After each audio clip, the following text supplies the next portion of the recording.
Barry Morphew stood in the courtroom with a calm grin stretching across his face. While the haunting absence of Suzanne Morphew echoed louder than any testimony, her disappearance on Mother S. Day was no accident, and behind Barry's unsettling smile, investigators believed it a chilling truth that unraveled an illusion of a perfect marriage and exposed the dark spiral of control, betrayal, and calculated deception. Law enforcement, local volunteers, and even surge hand rescue teams covered miles of terrain. The trails where Suzanne often rode her bike were scoured. A storm rolled in days after her disappearance, washing away potential evidence. But it wasn't near the bike. It was located in a different direction, raising more red flags. He smiled in interviews, even chuckled, as if trying too hard to appear cooperative. They shifted focus from search efforts to the life Suzanne had lived before she vanished. On social media, the Morphew family looked perfect fit, smiling and adventurous. On a hidden cloud account, she had stored notes and journal entries, many of which were gut-wrenchingly personal. Within days, he began clearing out their house, disposing of some of Suzanne's personal items, and making inquiries about selling the family property. This alarmed many in the community. Why would a grieving husband, who still publicly claimed his wife had simply gone missing, act as if she was never coming back? They included expressions of sadness, entrapment, and longing for freedom. She wrote about losing her identity and being unable to breathe within the confines of her marriage. In one entry, she hinted at having found someone who made her feel seen again. This man, it turned out, was a former high school flame with whom Suzanne had recently reconnected. Their conversations had turned romantic, and their exchanges were saved across hidden messaging apps and emails.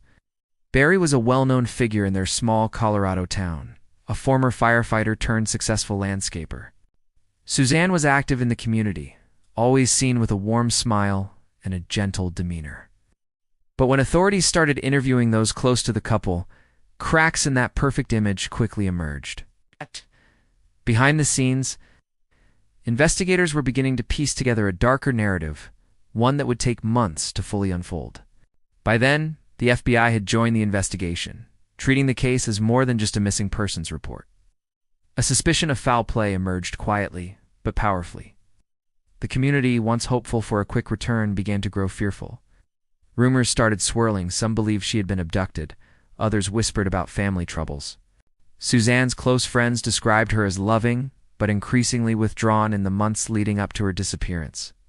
Her bicycle was eventually located at the bottom of a steep ravine, resting awkwardly with no scratches or damage, almost as if it had been gently placed rather than crashed. This odd discovery was the first sign that something didn't add up. Her helmet was found farther away, lying neatly on the side of the road. There were no skid marks, no torn branches, and no signs of a struggle. She had become increasingly withdrawn in the months leading up to her disappearance. Once full of energy and sociability, she now avoided gatherings and responded to messages with vague, cautious replies. Some friends said Suzanne had begun confiding in them, revealing that her marriage was strained. She spoke of emotional control, of a husband who watched her too closely, and of feeling isolated in her own home. Though she never publicly accused Barry of abuse, her tone carried fear and desperation. To experienced officers, it felt staged. On a peaceful Sunday morning in Salida, Colorado, the air carried a sense of calm that Mother's Day often brings. Families were preparing breakfast, children were making cards, and social media was filling with tributes to mothers. But in one home, silence hung heavy. Suzanne Morphew, a devoted mother of two and a well-liked member of her community, was nowhere to be found. Her daughters were out of town on a trip, and her husband, Barry Morphew, told police she had gone out for a bike ride and never returned. That one sentence set off a chain of events that would puzzle investigators and grip the nation. The initial search effort was swift and widespread. As the investigation began, authorities noted that Barry had called Suzanne's disappearance in sooner than expected. He appeared distraught, offering a $100,000 reward and making public appeals for her safe return. But his actions also raised quiet concerns. On the same day she vanished, Barry claimed to be working a landscaping job in a nearby town, yet his exact timeline seemed vague. Security footage from a hotel where he stayed for the job showed him carrying multiple bags to and from his truck throughout the night. In one clip, he appeared to be throwing away items in various trash bins. Investigators took note, suspecting he was hiding something. Despite extensive search efforts and interviews with friends, family, and neighbors, no solid leads emerged. Digital records showed that Suzanne had stopped using her phone early that morning. It was later found with a shattered screen, suggesting it had been thrown. Even as days turned into weeks, Barry maintained his innocence, continuing his emotional appeals in front of news cameras. Still, something about his demeanor felt off. As the days dragged into weeks with no sign of Suzanne, investigators began to look beyond the surface. Friends of Suzanne revealed that all was not well behind closed doors. Digging deeper, investigators discovered Suzanne had been quietly making plans. Barry, meanwhile, seemed unaware, pretended to be, but his behavior was raising questions. After Suzanne's disappearance, he moved quickly. Within days, he began clearing out their house, disposing of some of Suzanne's personal items, and making inquiries about selling the family property. This alarmed many in the community. Why would a grieving husband, who still publicly claimed his wife had simply gone missing, act as if she was never coming back? Investigators found evidence that Barry had become controlling over their finances. Suzanne, who once managed parts of their business, had been slowly cut out.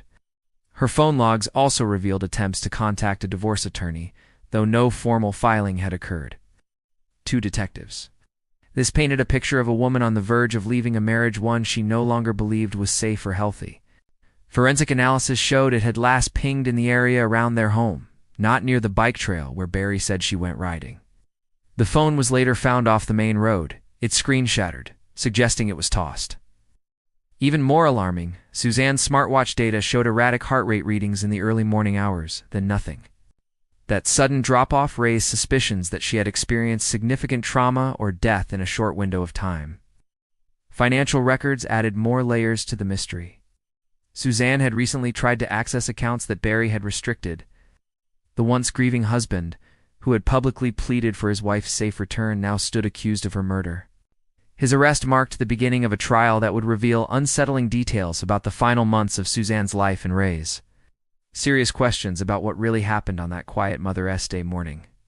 He was seen throwing away several bags into different trash bins around the property.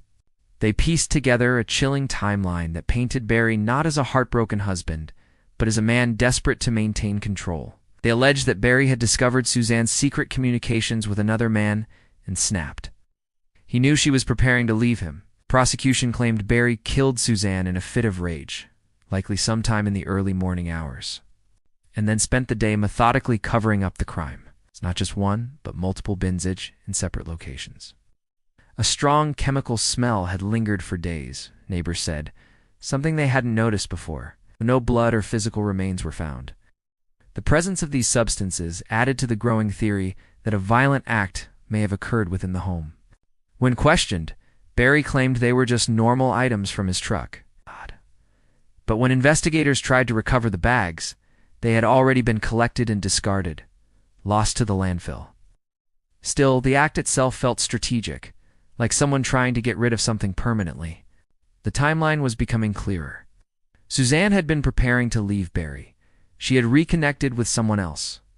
She had been regaining her voice.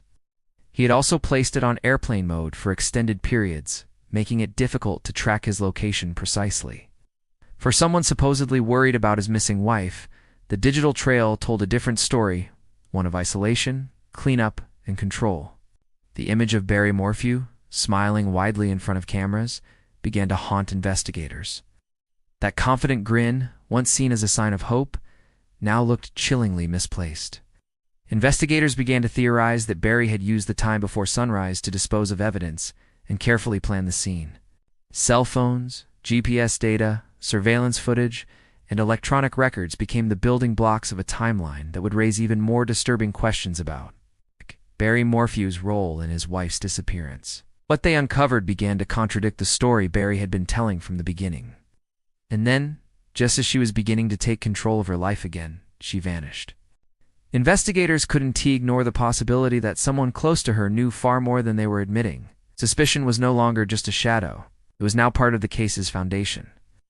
With the emotional pieces of Suzanne's life coming into focus, investigators turned to the one thing that never lies digital evidence. Barry claimed he had left early on the morning of Suzanne's disappearance to work on a landscaping project 3 hours away. His alibi at first glance seemed to check out.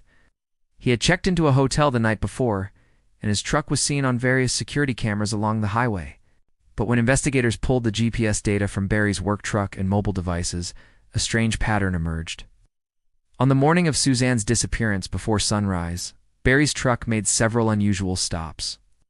It paused at remote locations in the woods, parking lots, and even next to a river, places that had no relation to his job site. It wasn't just a straight drive to work. It was scattered, erratic, and deliberate. At the same time, Suzanne's phone went silent. Meanwhile, surveillance footage from the hotel Barry stayed at added further complications.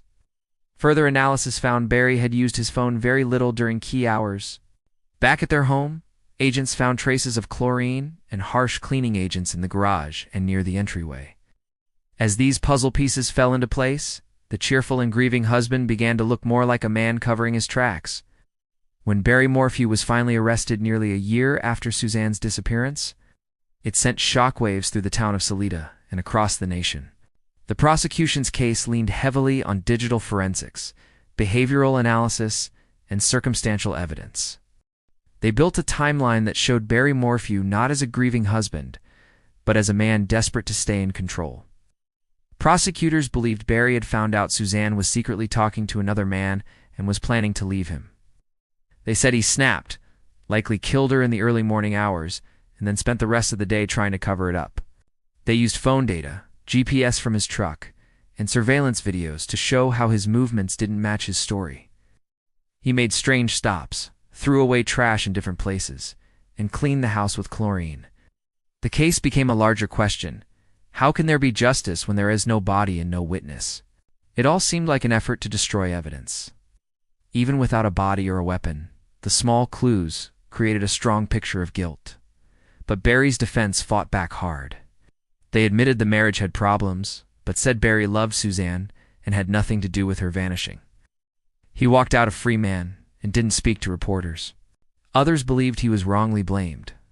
The trial ended, but the case stayed open. Prosecutors said if new evidence came up, they might try again. Outside, people were angry and confused. Too many, it felt like justice had failed. They questioned the technology used in the case, saying phone pings and GPS weren't exact. The story didn't end with justice, it ended with silence. Every new detail added to the mystery. But one big question stayed. Would the jury believe Barry was guilty beyond a reasonable doubt? He kept a low profile, showing up only once in a while. The smile he wore in court faded, but people still remembered it. Hikers found bones in a remote Colorado canyon, over 40 miles from Barry's home. The remains were scattered and buried under rocks. Days later, DNA and dental records confirmed was Suzanne. They pointed out there was no physical proof, no blood, no fingerprints, no clear crime scene. The news reignited hope.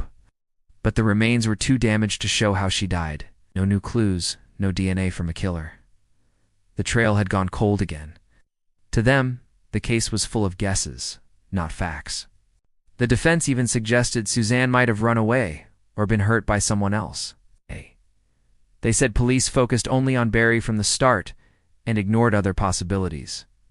Barry stayed calm in court, sometimes even smiling. Some people thought he looked smug. Others thought he looked innocent. The trial split the public. Some believed the evidence was enough. Others were frustrated there was no clear proof. Social media exploded with theories and debates. In court, we learned about Suzanne's private writings and saw how her marriage was falling apart. The jury spent days going over everything.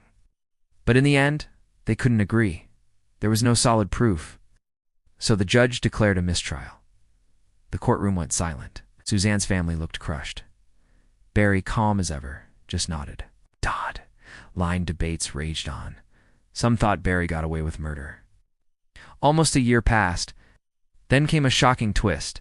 The spot was hard to reach. Someone would have gone there only to hide something. With no solid evidence, Barry wasn't charged. The case remains open. Suzanne is finally laid to rest. But the truth may have been buried with her. The smile that once defined his courtroom image faded from view, though its memory lingered like a stain. The case officially remained open, but with Suzanne now laid to rest and the mystery still unsolved. The story ended not with justice, but with silence. The truth may have been buried with her.